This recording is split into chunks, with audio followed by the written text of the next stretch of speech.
What if I told you that most people are not really living? They're surviving, repeating routines, chasing goals they never chose, believing ideas they never questioned. Over 2,000 years ago, a man stood before a court that would sentence him to death. He could have begged. He could have lied. He could have walked free. Instead, he said something that still shakes the world today. The unexamined life is not worth living. But what did he really mean? And why does this sentence still make people uncomfortable? Today, we're going to examine that idea, slowly, honestly, and deeply, because this message isn't about giving up on life. It's about finally waking up to it. Socrates was not a king. He wasn't rich. He didn't write books. What he did was ask questions, dangerous questions. He asked people why they believed what they believed, why they chased power, why they feared death, why they called something success without ever defining it. That questioning made powerful people uncomfortable, so they accused him of corrupting the youth and disrespecting the gods.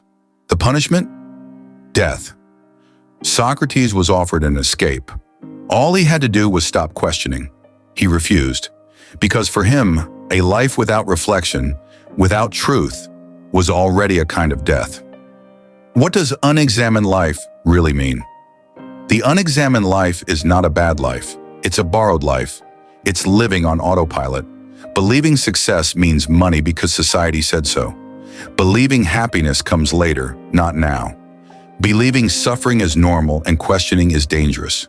An unexamined life is when you ask, "What do I do for a living?" but never ask, "Why am I living this way?" It's when you scroll endlessly but never sit in silence. When you're busy but not fulfilled. Alive but not aware. Socrates wasn't saying life has no value. He was saying awareness gives life its value. Why people avoid examining their lives? Because examining your life is uncomfortable. It forces you to ask, am I living for myself or for approval? Do I actually believe what I say I believe? Am I afraid of change or afraid of truth?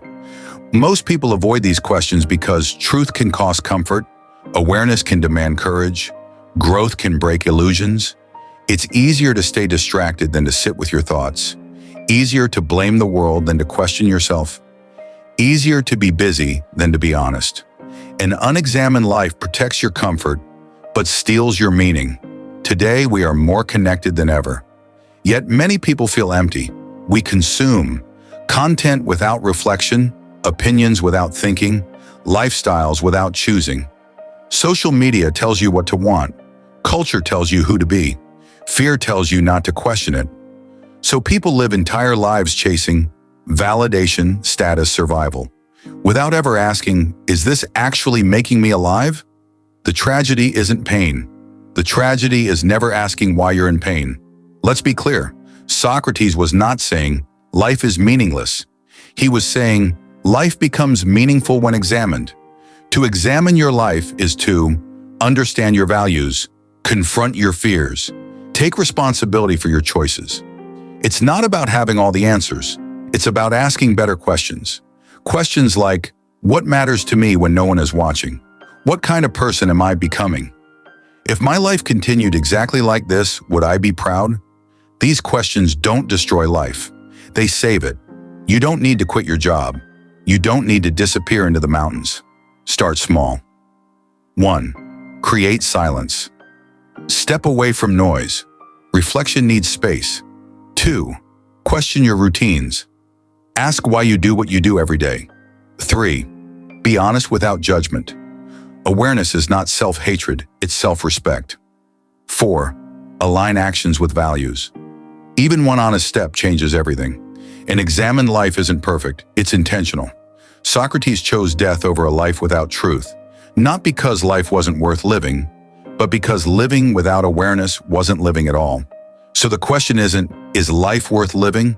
The real question is, am I truly living? If this message made you pause, if it made you uncomfortable, if it made you think, then congratulations. You've already begun examining your life. Subscribe if you haven't. You will unlock exclusive, uncensored videos that dive into the deepest, most forbidden part of the human psyche. Most won't, they prefer the lie. That's the point. But you are wise because you choose to subscribe and learn.